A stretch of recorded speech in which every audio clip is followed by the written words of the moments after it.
மதுவால் மூளையிலும் உடலின் மற்ற பாகங்களிலும் என்ன பாதிப்புகள் ஏற்படுகின்றன பார்க்கலாம்.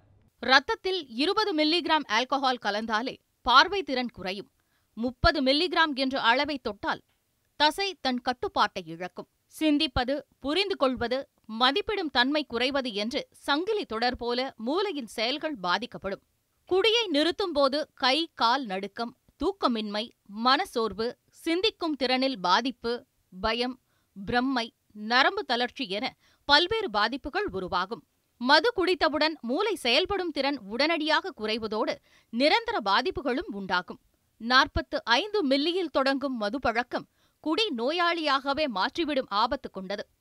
ஆரம்பத்தில் நண்பர்களின் வற்புறுத்தலுக்காக மது அருந்துபவர்கள் பின்பு அதில் தொடர்ந்து நாட்டம் ஏற்பட்டு குடிக்க ஆரம்பிக்கின்றார்கள்.